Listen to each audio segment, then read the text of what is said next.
Hello there, world of tankers. Welcome to the channel. I'm your host, Rudolph Blitz, and in today's video, we'll be playing in the G-SOAR Fearless. This is a really interesting Tier 8 collector tank destroyer, because it's based off of the G-SOAR 1008, another collector tank destroyer. What's interesting is that unlike all the other Fearless tanks, which are basically reskinned versions of premiums or tech trees, the Fearless G-SOAR is actually very different. The T49 Fearless is almost the exact same as the T49. The only difference is that it has slightly better DPM for slightly worse aiming time. The IS-6 Fearless, exactly the same as the IS-6, and the Lorraine Fearless has slightly better intraclip versus the normal Lorraine 40-ton.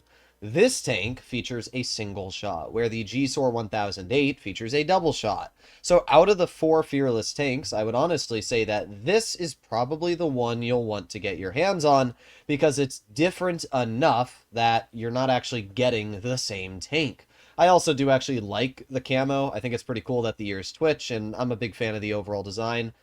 I think it looks pretty sick. Speaking of that, my cat just came in and started hopping up on my feet. With that being said, in today's video, I'm going to be letting you know everything you're going to want to about this Tier 8 tank destroyer. We're going to start off by comparing it to the normal G-SOAR, and then I'm going to be playing in it live and sharing my overall opinions. DPM-wise, the tank's pretty good as we can see, 2,700. It's a 10% increase from the normal G-SOAR, so that is actually a big advantage. And that is, again, because it's a single shot versus a autoloader. Loading Heshu of 3,100 DPM, and the G-SOAR 1008 goes to 3,050 DPM. So there is a big difference loading the high explosive. DPM gets way in the favor of the 1008. However, this tank also has standard high explosive, which does 420 damage per shot with 75 mils a pen, and that's also really dangerous. So if you are able to fire your standard HE, you can deal a huge amount of damage with this tank and get massive levels of DPM. Pen-wise, both are pretty good, but the G-SOAR 1008 does have slightly more pen, and it has more alpha damage at 350 instead of 330.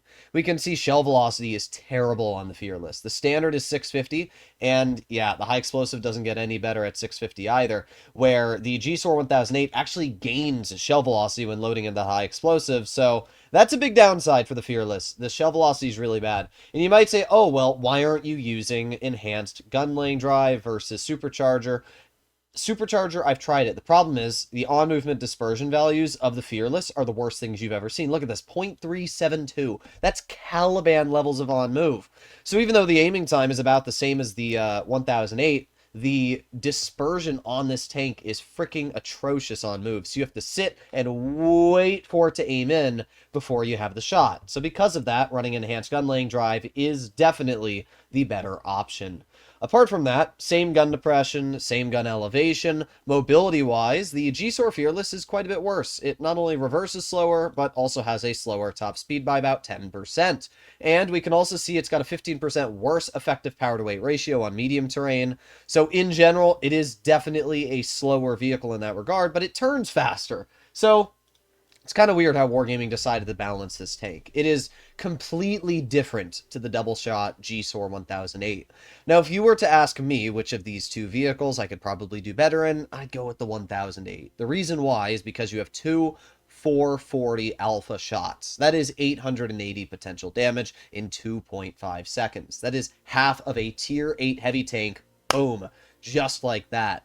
This vehicle is going to be a lot better at long-range sniping and dealing with opponents from a distance. The problem is you only have 650 meters of shell velocity. Again, you could run Supercharger, but because the aiming time is so incredibly bad, I don't know. Again, it's back and forth for me on this tank, whether I would recommend to run Supercharger or Enhanced Gun Laying Drive. It is a really, really goofy vehicle. But let's get into a battle and see what this tank can do. Alright, well, we are on Yamato Harbor for our first game. Up against us, we have a TNH, we got an Action 10, Tiger 2. They got quite a few heavies. In fact, they don't really have any mediums apart from an RU-251, so I'm not as worried about the medium flank as I am the heavy flank. Now, that leaves me with a couple options. The first option is I could make my way over to the medium flank, try to dominate, and then shoot the heavies across the map. Or I can make my way to the back of the heavy flank and try and get some farms over here. I think we are going to head to the medium side, to be honest. I think that's the best play. Now, while this vehicle may be slower, thank you, T-28 Defender, while this vehicle may be slower than the GSOR 1008, it does have super speed boost, allowing you to achieve decent levels of speed, upwards of 48 kilometers per hour. It's just a shame that this tank has such a bad effective power-to-weight ratio. We have the enemy RU-251. Look at this thing's aiming time, by the way. It's awful. Like, it's not the aiming time, it's the on-movement dispersion. It's just terrible. And even though the aiming time isn't that bad, because you bloom so much when driving, you have to wait and wait and wait for this gun to get fully aimed in. It is a problem. It's definitely a noticeable problem with this vehicle. However, I do see that TNH over here, and I wonder if we drive right over here, if I can get a nice shell. Boom. There you go. You can see that shell velocity as well. It's pretty bad. The shell velocity on this tank is awful. But look at that. The moment I even slightly touch the accelerator, the gun it's just wonky. It's a really wonky tank. So you want to keep this thing as stationary as possible to take advantage of the accuracy. And then you'll be doing fine. So, we got the Lycan, we get a nice shell into that player. We do have the RU-251, I honestly don't care. I don't. That tank is not scary enough to really warrant a threat. All I need to do is climb up this hill, and chill right here. We're going to load in. I was hoping we could pen him, but that's fine. From this spot, I am pretty safe for the most part. I would assume that RU is going to try and run, but maybe not. You never know. You never know what the enemy is going to do. What I do know is that the Lycan is right in the open, and we get a nice 400 damage high explosive into that player. We're going to put on my Adrenaline, and we're going to aim it on the side of the Action 10. There you go, nice 350. And this is where the accuracy feels great, right? Once you're able to get fully aimed in, it is really accurate. And that feels great. We're already up to 1,500 damage. RU is now trying to run away. We have the TNH, which I get a nice 380 damage pen into. The thing that's also great about this tank is because the Hess shell velocity is the same as the standard HE, it means that, or the standard AP, means that you don't really gain or lose anything firing Hesh. You can just fire it with zero consequence. So let's take this TNH out of the game. Nice shell right into the upper plate. We have the Tiger 2 around this corner, and that Smasher just kind of sucked his HP away. But, there you go. Nice shell into the Tiger. We have the Jagdpanther over here, so we're going to aim it on the side of the Jagdpanther. And I am actually able to get a standard HE with that 75 mils of pen into that player, bleeding their health quite a bit. And then we have the side of the Contra Caro. And there you go. That was a pretty good game. We had over 3,000 damage. We did a really good job in general. And it definitely shows where you can do pretty good in this tank. So, post-game results, 3,169. We ended up acing and topping the team. I actually do like this tank. When I first played it and made my review, I said it was pretty mid because the gun is incredibly irritating. Having a gun that blooms the moment you just touch the acceleration is just, it's very annoying because it stops you from being able to shoot people on the move. And this is a somewhat mobile tank, and it doesn't have a lot of alpha damage at 330. But to make up for that, as I said, it has an incredibly accurate gun, base dispersion-wise. And even if your shell velocity isn't great, as long as you're sitting still, you can hit people quite confidently, even at large distances. So it's actually quite enjoyable once you get to use it properly. Okay, we're on Falls Creek. Not a bad map, but also not a great map because of the way this vehicle is kind of balanced, right? You have lower damage per shot, and even loading Hesh, it's not the craziest alpha damage. But what we can do is use our really, really good accuracy and kind of guarantee pens as long as we're sitting still. Now, the enemy team has 3 mediums, so I'm not, super worried about the enemy heavies over here. In fact, I'm going to make an interesting play and just go for it. We'll see if I bleed a lot of health or not, but, our teammate just got ammo racked. I'm just going to push. I think that's really the best play to make right now. I need to take this ISU out of the game. That ISU already got bled quite heavily from the Annihilator. And there's the ISU. Easy 379. Let's reload. 4, 3, 2, 1, and bonk. Easy clear. Okay. We have the Turtle, who is probably going to turn and try to shoot me. We're going to aim it on the BZ. I don't love this spot that I'm in, but we did get one shell into that player. We have the BZ, which I got another shell into. Max rolled. That was a huge juicer. Sweet. Okay. And wow, that turtle just kind of got obliterated. Can we move? Thank you. Okay, here's what I'm going to do. I'm going to load in a high explosive, aim it on the lower plate of the turtle. There you go, 398. And I'm going to get shot by the BZ, which I don't really care that much about. That player's dead. We have the BZ still in mid. We have the rest of the enemy tanks in the back. Okay. Well, already, this is a pretty confirmed win. I'm not too worried. Our Annihilator is probably going to be able to deal with the BZ, and even if the... Oh, never mind. The Annihilator's bad, but thankfully I exist, and I got one pen into that player. Reload. Let's get a second easy penetration straight into their armor. Let's put on my adrenaline so we can start reloading and get a nice tracking shell into the Tiger. Yeah, you're done, dude. You are absolutely cooked. Let's aim it on the Dracula. There you go. Nice 297. You can kind of see where this tank is super nice, though. I mean, we're already up to 2,700 damage. This Dracula stands no chance against me. Let's aim it on that Drac. But again, man, does that on-move suck. It's bad. If you do not give this gun time to aim in, you will miss 99% of your shots. So what are we going to do here? Well, I'm going to ignore the T-49. I'm going to load a standard HE. There you go. Nice 390 into the Dracula. Let's repair my fuel tank, and let's go for another... shell went just a tad bit off where I wanted it to.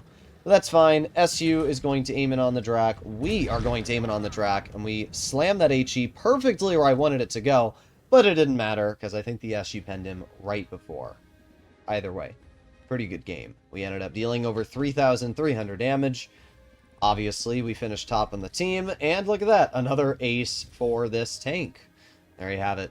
Yeah, I actually like this tank. It's definitely not the best tier 8, and I do think, as I mentioned, the GSOR base 1008 is kind of better. But that's not to say you can't have fun in this vehicle. I've been averaging 2,800 average damage, which is pretty good, and while my win rate is a little bit lower than I'd like, it's a lightly armored tank destroyer. You're still reliant on your teams. So I think it's a pretty good tank, actually. I think it's fun, it's got DPM, and it's got really good accuracy. So if you're the kind of player that wants to stay a little bit further back, have that, you know, pinpoint accurate gun, then this is probably the way to go.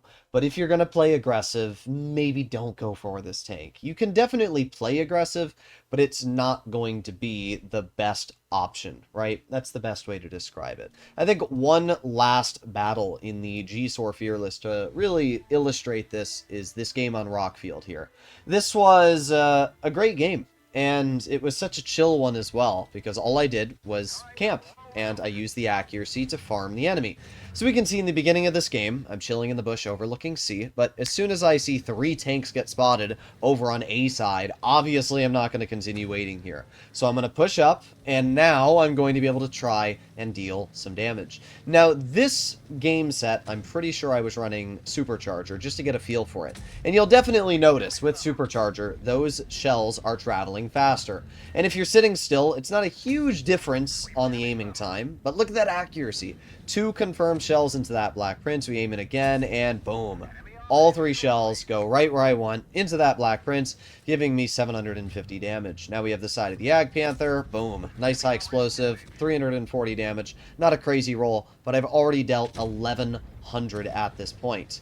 I've got the Shark spotted, I've got the EZ8 in the back. So far, we're kind of just chilling. Let's aim it on that Shark. Maybe we can get a shell into the roof. Nope. Still accurate, but not enough to hit that shot. Okay, well, I gotta be careful, because the Semovente is still on my side, and with the Shark staring at me, I could potentially lose, like, 2/3 of my health with one very quick poke. So that's probably not the best play. But now that I'm unspotted, there you go. Shark's not looking at me. Easy pen right into the lower plate. We're up to 1,400 now. Alright, let's poke the Shark again, and there you go. Easy shot right into the roof for 311. I know I out-reload the Shark, so I'm going to aim it on this player again. Shoot on this side. Boom, look at that. Goes right where I aim, but there's the SMV shooting me. So, yeah, I'm not in the best situation, but now that my VZ is making a play, I'm going to poke again. Not really worth it to shoot high explosive. I don't trust it's going to pen, so I'll fire a standard, guarantee the shot, and put myself up to 2,000, 400 damage. That there, though, is where the aiming time of Enhanced might have been better, because we missed that shell on the Sherman. But I had enough time to aim in a second shell and give myself now 2,500 damage.